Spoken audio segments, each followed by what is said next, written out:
Hey everybody, welcome back to the channel. We have finally got to the point where we can start reassembling the 351 Windsor.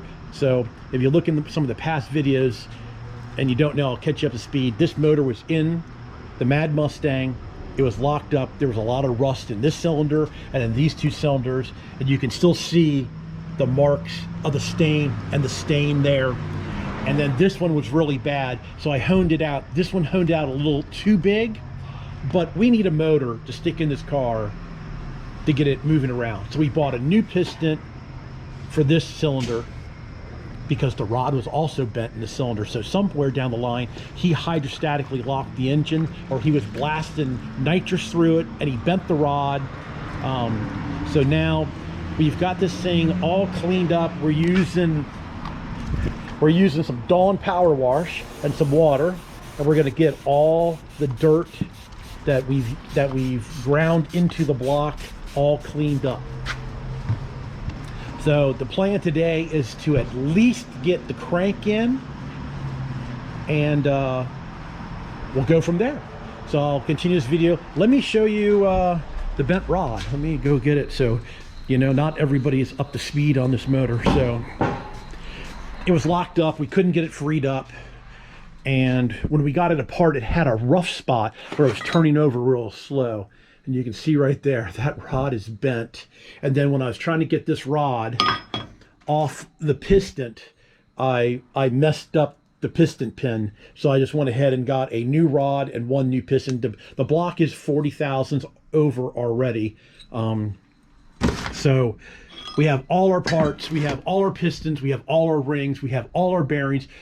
We should have a gasket set. There's one gasket set up there. I got another gasket set up here. Here's a box of parts for it. Here's the cam. We're going to reuse the cam. The distributor, everything. There's the distributor. The distributor, actually, I'm going to take over to... oh, we got to clean up this place. Distributor, the motor mounts, some nuts and bolts and stuff for the car. I need to get this over to my brother E-Boy. I think I'm going to have him powder coat the distributor, because it is just, if you can see in there, it is just pitted really bad. The guy didn't have a hood on the car, so that's why the water got into the motor. He had a plastic trash bag over the carburetor, but it's amazing how water will find its way into things. So G Junior is going to scrub the block down real good until it's nice and clean. We'll start putting the crank in this thing. Alrighty, you have used the Dawn power wash. We wiped everything down with lint-free cloths, so we got all the dirt out of the cylinders. All the dirt, we've blown air down all the lifter holes and up through here and through the oil filter. So I think we got most of all the oil out. Now, just to remind you, I'm going to call this a Durwood rebuild. Okay, this is what my dad would do back in the day. He would take a motor apart and he would slap new bearings and new rings in it and ship it and hand lap the valves. So we had the heads. I don't even know where I did with all the heads. There's one of the heads.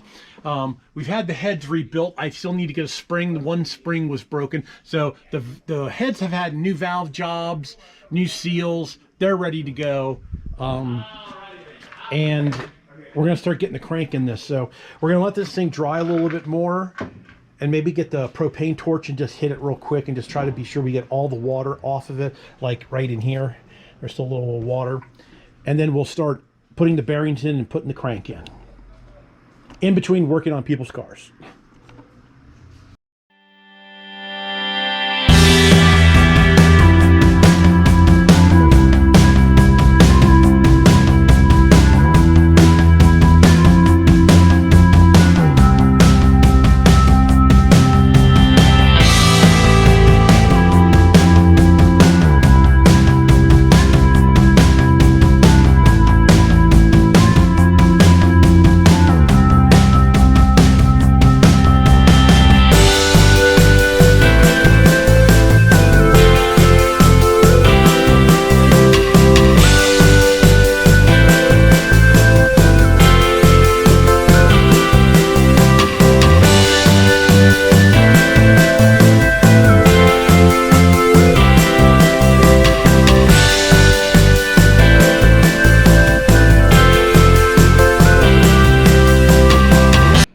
All right, so as you can see from that time warp, I put all the main bearings back in the block and in their caps, okay? And if you noticed, when I put them in, so the tang goes on this side, so I rolled them in. My dad taught me to roll them in that way.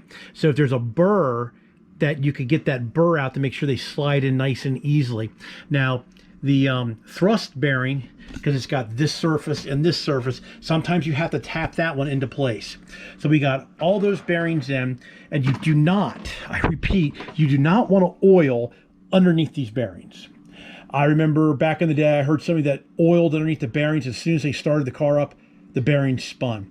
So that's why you saw me with the lint-free cloth. I bought lint-free cloths and cleaned these all out underneath with brake clean, and cleaned all the packing lube out of these.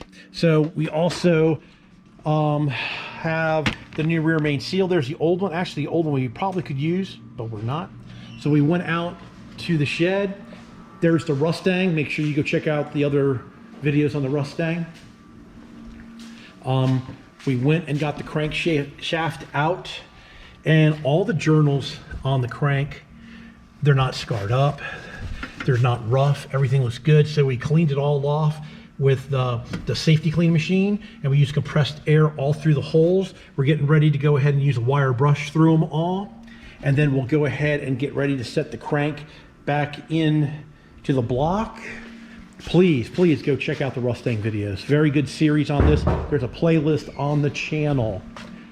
So we bought this Lubricating motor assembly grease, and it says you can use it on bearings. This stuff is pretty old. Look at that packaging, pretty old. I bet you this is probably, I bet you this is 20 years old, but it's grease. It feels good. We're going to go ahead and we're going to grease up all these bearings and set the crank back in after we get done cleaning it. We're also going to take the new rear main seal, and kind of put it where it needs to be, which is right in this lip right here. So we're going to lube this up, and we're going to get the new crank, and I'm not the new crank. We're going to put the crank back in the block. I guess I might just do another time warp. We'll see what happens.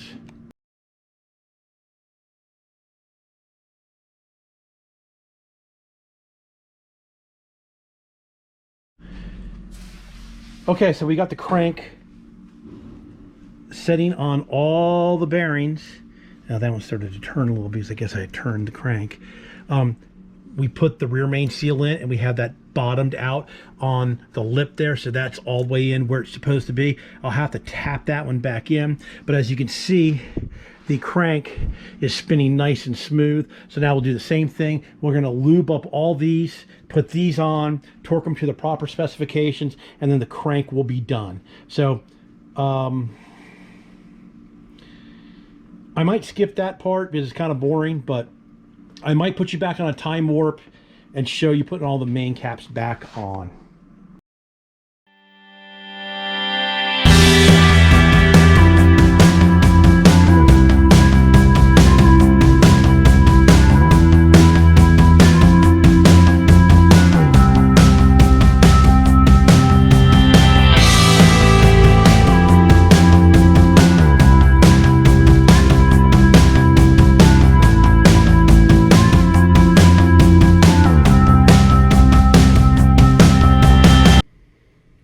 All right, once again, you saw that time warp that I got all the caps put on. 1, 2, 3, 4, and the rear main. We have the new rear main seal in, lubed up nice and good.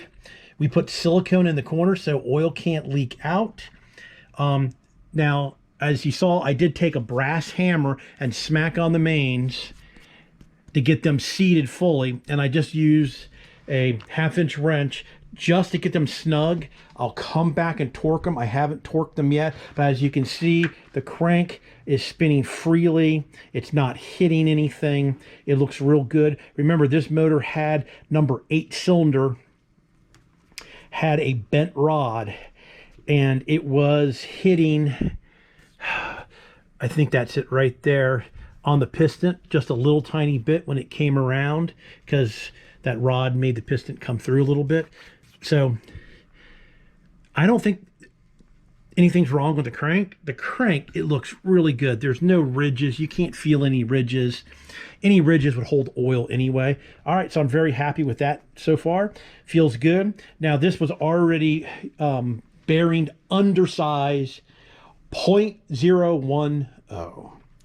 And what kind of threw me off is it's all these bearings say upper. They don't say upper and lower. So they just go in. All right, so got the crank in. So we'll torque these down tomorrow. It is quitting time around here. So